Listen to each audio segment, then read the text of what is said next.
to each and every one of you who has heard me and responded with kindness. Your compassion and understanding mean the world to me. Update. TLDR. How can I get a bank account without partner permission? Georgia, I desperately need a bank account. I know that since I'm married I will have to have my husband write a note or call the bank to say that I can open one without him on it, but I cannot do that. Is there any legal, independent banking options for married individuals? I'm in a difficult situation where I require a bank account, but due to my marital status, I'm unsure about the necessary steps. I understand that banks often require a spouse's authorization for joint bank accounts, but this isn't feasible for me. I'm seeking a legal solution to open a bank account without involving my husband. I'm unable to use the internet for research due to monitoring, so I appreciate any guidance on this matter. Could someone provide me with information on who to contact at the bank or what to say to them? Alternatively, are there any specific procedures I can follow to open an account independently? I'm also concerned about the potential consequences of misrepresenting my marital status to the bank. I would greatly appreciate any advice or suggestions on how to navigate this situation effectively and within the bounds of the law. I will still cancel your reservations I posted here a while ago, about receiving text updates for reservations I didn't make, fitness classes, apartment tours, dinner reservations, in cities I don't live. After tracking down an email, I asked the person to stop using. A repeating problem. It's been a while since I first encountered an issue with text updates for non-existent reservations. I'd receive messages about fitness classes, apartment tours, and dinner reservations in cities where I don't reside. I managed to track down an email associated with the mysterious person, and I politely asked them to stop sending me these notifications. Unfortunately, I never received a response, and the situation continued. After months of receiving these unwanted updates, I decided to take matters into my own hands. I canceled a reservation for 6 people in Manhattan, hoping that this would finally put an end to the problem. And, for a while, the messages stopped, leaving me to believe that the person had understood my request. However, this morning, I woke up to a new text message, a reservation for 3 people in New York, scheduled for this upcoming Monday night. To my dismay, I had to set a reminder for Monday afternoon to cancel this new reservation, and I couldn't help but feel frustrated by the ongoing situation. Edit. I'll keep updating this thread as long as this problem persists. Update. Please share your own experiences with similar issues. How did you resolve your situation? TLDR. Someone has my phone number and continues to make reservations. People are fucking exhausting to be around. Ever since the aftermath of working from home, I realize how much I don't like the wide majority of people. They're always needy, obnoxious, and ask people for favors all the time. Being introverted and working from home made me. Being surrounded by others is a draining experience for me. Working remotely has made me acutely aware of the fact that I don't enjoy interacting with the majority of people.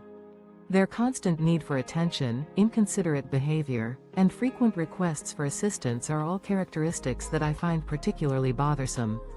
As someone with introverted tendencies, being isolated at home has heightened my sensitivity to the negative aspects of human behavior. Moreover, the fact that I have autism often leaves me without the coping mechanisms to navigate complex social situations effectively. Living in a society that highly values socialization can be overwhelming, and it's disheartening to see how people can be thoughtless and unkind towards one another. Edit. This story may be triggering for individuals who have experienced trauma or social anxiety. It's essential to approach the subject with empathy and understanding. Update. To clarify, the story is written from the perspective of someone who is struggling with social interactions due to their introverted nature and autism. It's not intended to generalize or perpetuate negative stereotypes about people with autism or introverted individuals. TLDR. A person with autism reflects on the challenges of navigating a highly social environment and the negative aspects of human behavior, leading them to question their enjoyment of interacting with others. I'm about to become a dad. I know I am not the most special person out there, but I am super happy. Me and wife at the hospital right now. Just waiting currently. Edit 1. It's a boy for those who are wondering. Edit 2. I know this is cliché, but man, this blew up. I upvoted. The wait is finally over. I'm about to become a dad. I'm beyond thrilled, despite not being a particularly extraordinary individual.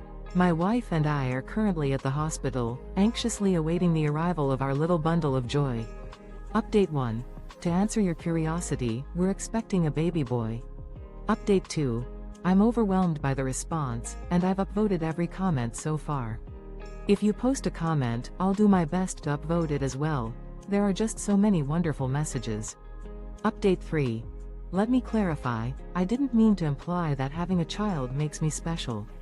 Many of you have already experienced or are experiencing this incredible journey, and I have nothing but admiration for your stories. Update 4. Our little miracle, Hades, was born at 10:55 p.m., weighing in at 8 pounds 9 ounces and measuring 21 inches. Thankfully, my wife is recovering well. Update 5. Some of you have been downvoting the heartfelt comments. I just can't help but laugh at the absurdity of it all, making for a truly memorable Reddit moment. My mom ate ice cream alone in her car. All my siblings and I were visiting my parents a few weekends ago. We were chilling waiting for my mom to get off work. It was her birthday weekend, so we were going to do dinner, and see her car drive past the house and park a few houses due. A recent family gathering revealed a poignant moment about my mom's birthday celebration. My siblings and I had been waiting for my mom's shift to end so we could surprise her with dinner. When her car pulled up a few houses down from our home, my youngest sibling noticed that she had stopped to enjoy a treat in the comfort of her own vehicle. It seems that my mom had been craving ice cream and didn't want to share it with the rest of us. However, this discovery made me reflect on my own childhood behavior. I used to often try to sneak bites of my mom's food without her permission.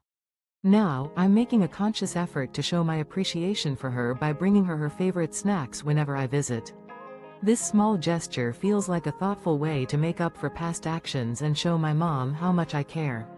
First post, I broke up with her.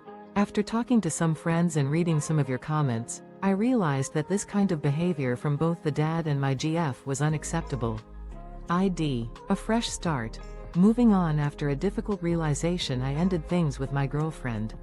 Reflecting on my friend's advice and your comments, I came to the conclusion that the behavior exhibited by both her father and her was indeed unacceptable. I chose not to confront her father directly, as our last encounter had been some time ago and I hadn't had the opportunity to speak with him since then. In hindsight, I may have been too understanding due to the tragic circumstances surrounding her late boyfriend. It's a harsh truth, but I must admit that I'm feeling an immense sense of relief now that I won't have to hear about him anymore. To be honest, I'm feeling quite liberated. Coworker slandered me, so I got revenge. I was working in a kitchen doing some casual work, mostly food preparation. Crappy job,